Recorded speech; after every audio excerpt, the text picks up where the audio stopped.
마시간 사람아 황당한 사람아 제발 이제 그만 사라져 주셔 흔적도 없이 황당한 뉴스. 안녕하세요. 7월 14일 황당한 뉴스 시작하겠습니다. 저는 주권방송의 이동훈 기자입니다. 저는 이형구 기자입니다. 네, 일요일에도 멈추지 않는 황당한 뉴스. 오늘 어떤 내용인가요? 네, 오늘은 한 주간에 있었던 자유한국당의 어떤 말들을 좀 모아봤습니다. 막말모음 이런 거 비슷한 거겠군요. 네, 맞습니다. 네. 황교안 대표도 말을 많이 하지만은 이번 주에 또 다른 사람들이 주옥 같은 말들을 너무 많이 해가지고 네, 정말 주옥 같은 말을 많이 했다고 하더라고요. 네, 첫 번째로는 나경원 원내대표인데요. 네. 금요일에 최저임금 인상안이 결정되지 않았습니까? 네. 2.9%가 오른 8,590원으로 결정이 됐는데 네. 이거에 대해서 나경원 원내대표가 아무리 낮은 인상률일지라도 인상 자체가 우리의 경제에 엄청난 독이다 라면서 아무리 작은 폭탄도 결국 폭탄이다.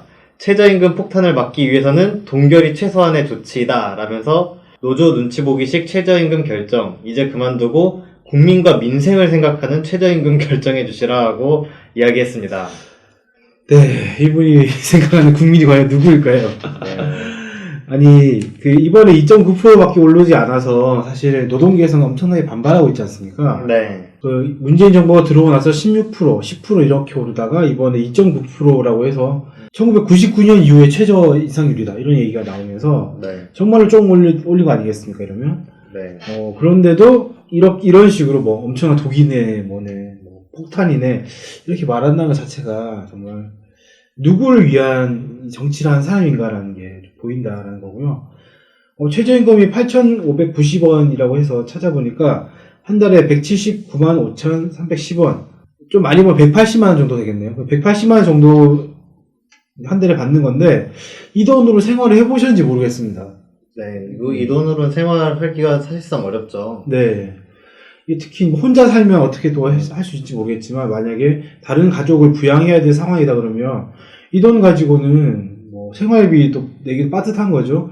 거기에 만약에 양육이라든지 교육비라든지 이런 까지 들어가면, 도저히 최저임금으로는 감당할 수 없는 거다. 그러니까 사람들이 결혼을 안 하는 거 아닙니까? 결혼을 안 하고 애를 못 낳고 그러니까 최저임금 갖고 국회의원이 최저임금을 받아야 된다 뭐 이런 주장이 나오는 것도 이 돈으로는 생활이 불가능한데 이것조차 높다고 하니까 그런 말이 나오는 거 아니겠습니까? 네. 올해 2019년에 최저임금이 8,350원인데요. 네. 240원이 오른 거지 않습니까? 그렇죠. 그럼 10시간을 일해도 2,000원을 더 벌 수 있는 고작 그런 수준밖에 안 되는데 그렇죠. 하루에 8시간 일하니까 네. 그러면 뭐 하루에 2,000원 정도밖에 더 못 버는 거죠. 네, 그렇죠. 최저임금 인상할 땐 물가 인상률 이런 것도 고려를 해야 되는 거 아니겠습니까? 그렇습니다. 그렇게 봤을 때 뭐 사실상 동결 혹은 이제 인하라고도 볼 수 있는 수치 아닌가 이런 생각이 들고 네. 올해 대기업의 사내유보금은 950조라고 한 기사를 봤거든요.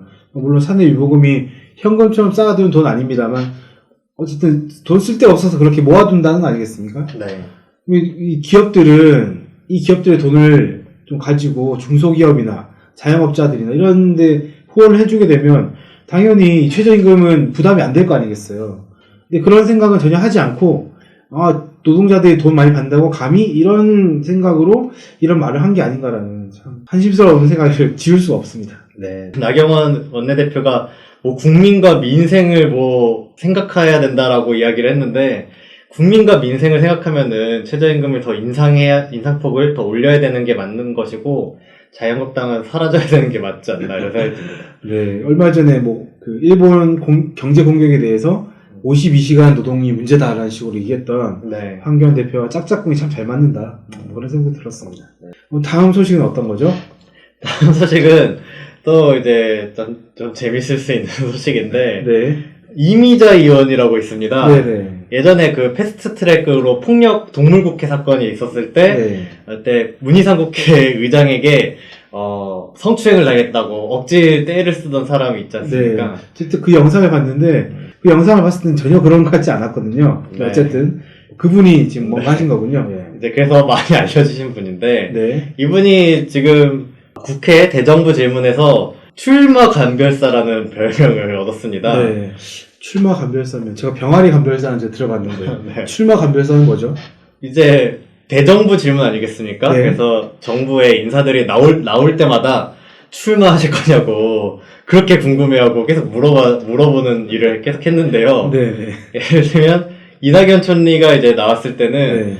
출마설이 나돌고 있습니다. 21대 출마하시겠습니까? 네. 계획이 없습니까? 현재로서는 없는 겁니까? 그럼 앞으로 바뀔 수 있다는 얘기입니까? 이러면서 출마할 거냐고 집요하게 되게 물어봤습니다. 상당히 집요하게 물어봤네요. 네. 그러니까 제가 뭐 계획 세울 처지가 아니다 이런 식으로 부드럽게 넘어가려고 이낙연 총리가 이야기를 했는데 네. 김희자 의원이 그럼 대통령께서 나가라고 하면 나가실 거냐고 계속 정말 지겹도록 집요하게 이런 걸 물어봤습니다. 보고 질척거린다고 그러죠. 네, 좀 많이 불쌍스러운 모습이다. 근데 뭐 이낙연 총리한테만 그런 게 아니라고 하더라고요. 네, 지금 경제부총리 및 기획재정부 장관인 홍남기 장관이 나왔을 때도 부총리께서도 21대 총선 출마설이 나돌고 있는데 맞냐고 네. 물어보고 최종구 금융위원장에게도 21대 총선 출마합니까 안 합니까? 라고 물어봤습니다. 이분이 상당히 불안하신가 봐요. 네.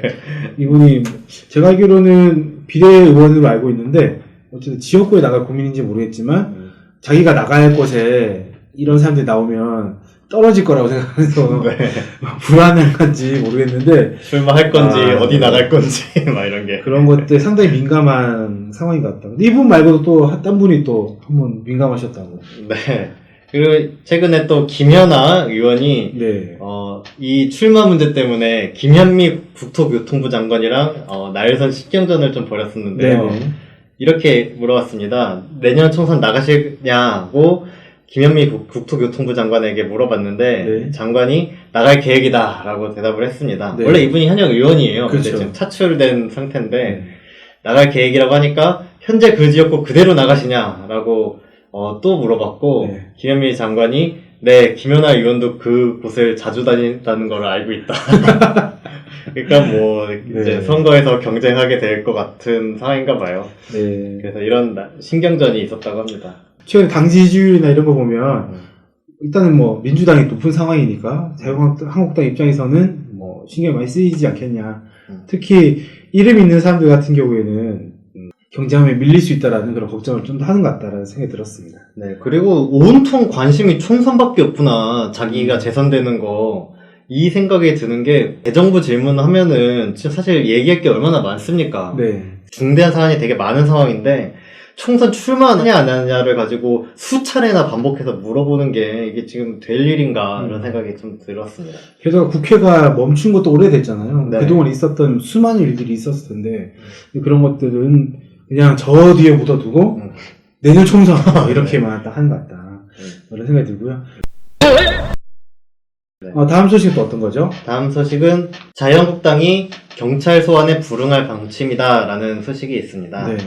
이분들이 그 패스트 트랙 하면서 많은 법들을 어겼죠. 특히 네. 최이배 의원인가요? 그분을 감금하기도 하고, 그 외에도 국회 선진화법 때문에 많이 기소당하고, 고발 당했을 텐데, 네. 이와 관련해가지고, 이제 경찰이 소환을 하고 있는 걸로 알고 있습니다. 네, 뭐 당시에 말씀하셨지만 뭐 문서도 공문서도 뭐 훼손하고 막 이런 것도 있었는데 국회 선진화법을 만들었으면 지키라고 만든 건데 그거를 어기지 않았으니까 네네. 그러면은 그걸로 경찰이 출석 요구를 하면은 가야지 맞다고 보여지는데 나경원 원내대표가 이거에 대해서 제1야당 겁주기 소환에 응하는 것 자체가 국회의 독립성, 자율성을 포기하는 것이다 라고 이야기를 하고 네. 또 국회법을 무력화시킨 문희상 국회의장, 바른미래당 김관영 전 원내대표부터 수사해야 된다라고도 이야기를 했습니다. 네. 이게 진짜 적반하장인 유분수다라는 말이 저절로 떠오르는데, 네. 그리고 국회 선진화법 자체가 자유한국당이 집권했을 때 만든 법 아니겠습니까? 그렇죠.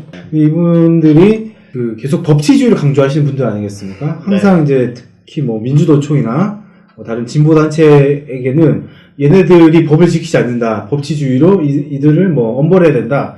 이런 식으로 항상 얘기하시는 분들인데 본인들께서 이렇게 법을 막 어기신 일에 대해서는 겁주기 용이다. 뭐라 해야 될까요? 탄압이다. 이런 식으로 좀 하는 게 너무 내가 하면 너무 쓰고 남이 하면 불미다. 이런 느낌이 들거든요. 그리고 이거 관련해서 소환 받는 게 그러니까 수사를 받는 사람들이 자유한국당 의원만 있는 건 아니잖아요. 뭐 네. 민주당이나 정의당 의원들도 이 서로 고소고발하는 게 있기 때문에 같이 소환을 받는 건데 다른 정당의 의원들은 네. 먼저 이제 수사를 받겠다 이렇게 얘기를 했거든요. 네. 오직 자유한국당만 지금 이렇게 버티기로 나가고 있다. 참 이제 후한무치한 일이다 이렇게 좀 얘기할 수 있고요. 거기서는 자유한국당 의원이 국회의원이니까 어떤 권한들이 있지 않습니까? 네. 그래서 경찰에게 자기 당, 자유한국당 의원들의 수사 내용이 어떻게 됐는지 그 자료를 요구했다라고도 해가지고 이런 것도 권한 남용 아닌가 이런 생각이 좀 들었습니다. 네네. 마지막 소식은 뭔가요? 네, 이번 주에 주된 이슈였다고도 할 수 있는 윤석열 청문회 관련 소식입니다. 네. 그래서 요 청문회에 대해서 자유한국당이 검찰총장 후보자가 국회 청문회에서 거짓말을 했다 하면서 명백한 위증이라고 공격을 하고 있습니다. 네. 윤석열 총장 후보가 뭐라고 했길래 이게 명백한 위증이다라고 얘기를 한 걸까요? 윤대진 검찰국장의 친형인 윤우진 전 용산 세무서장에게 변호사를 소개해준 적이 없다라고 이야기했는데 네네. 소개한 적 있지 않냐? 이건 위증이다라고 이야기를 하는 것입니다. 네. 그러니까 이제 말씀드리면 이번에 청문회를 준비하면서 윤우진 전 서울 용산 세무서장에게 변호사를 소개해 준 적이 없다라고 얘기를 했는데 이전에 언론과 했던 인터뷰에서는 자기가 소개했다라고 얘기를 했었거든요. 그래서 이것이 이제 뭐냐, 거짓말이냐, 위증이냐 이런 논란이 있었는데 진실이 밝혀졌죠. 진실은 그 윤대진 검찰국장이 소개를 했는데 네네. 자신을 보호하려고 윤석열 후보자가 했다고 말한 게 진실입니다. 네. 그러면은 그 언론 인터뷰에서는 거짓을 말했지만 청문회를 준비하면서 거짓을 말한 게 아니네요. 네, 그렇죠. 위증이라고 볼 수가 없지 않습니까? 네, 이건 위증도 아니고 그래서 자유한국당은 위증 이야기를 하기 전에 변호사법 위반이다라면서 공격을 했었는데 네. 뭐 이것도 사실이 아닌 거죠. 네. 이게 변호사법 위반이라고 하면은 원래 검찰이 자신과 관련된 그 사건에 대해서 변호사를 소개를 해줄 때 이게 변호사법 위반인데 네. 이건 뭐 그런 건이 아니라고 합니다. 그래서 변호사법 위반도 아니고 그래서 이제 위증죄를 얘기하려고 했는데 이것도 지금 보니까 청문회 준비하면서 거짓말 하지 않은 거네요. 네, 그렇죠. 실패를 한 거네. 네. 그러니까 뭐 어떻게든 올가매가지고 또 낙마를 시키고 싶은데 변호사법을 얘기했는데 아니네. 그래서 그 뒤에 그럼 아니면은 위증으로 몰아보자 해가지고 위증으로 몰아가고 있는데 그것도 뭐 수월치 않은 상황입니다. 네. 이걸 그리고 재밌는 게 이 내용 가지고는 홍준표 전 대표가 변호사법 위반이 안 된다고 직접 인증까지 하시더라고요. 네. 그분들이 참 요새 참 재밌던데 어쨌든 지금 이제 자유한국당이 윤석열 검찰총장에 대해서 매우 민감하지 않습니까? 이게 네. 그 자신들이 치부가 많다 보니까 부끄럽고 죄를 많이 짓다 보니까 조그만 강직한 검찰이 들어오면 자신들이 다 날아갈까봐 걱정을 많이 하는 것 같아요. 안 그래도 국민분들이 그런 것 때문에 윤석열 후보자에 대해서 기대가 많지 않습니까? 네. 뭐 과거에 외압 받은 사실도 당당하게 폭로를 하면서 어떤 외압에 휘둘리지 않고 공정한 수사를 할 것이라는 기대감에 있는 걸 텐데 이 공정한 수사에 자유한국당이 유독 두려워하고 있구나라는 보여지는 것 같습니다. 네. 자유한국당의 민낯이 아닌가. 공정하면은 자신들이 손해본다라고 생각하는. 참, 평소 보통 사람의 상식이면 공정하면 좋아하지 않습니까? 네. 공정하면 싫어하는 이상한 잣대를 가지신 분들의 집단이 자유한국당이다. 이렇게 좀 얘기할 수 있을 것 같습니다. 네. 오늘은 지난주에 있었던 자유한국당의 그런 막말 또는 어이없는 황당한 행동들을 한번 살펴봤습니다. 황당한 뉴스는 매일 여러분을 찾아오고 있습니다. 유튜브를 보신다면 구독 버튼을, 페이스북을 보신다면 페이지 좋아요를 눌러주십시오. 오늘 방송 여기서 마치겠습니다. 감사합니다. 감사합니다.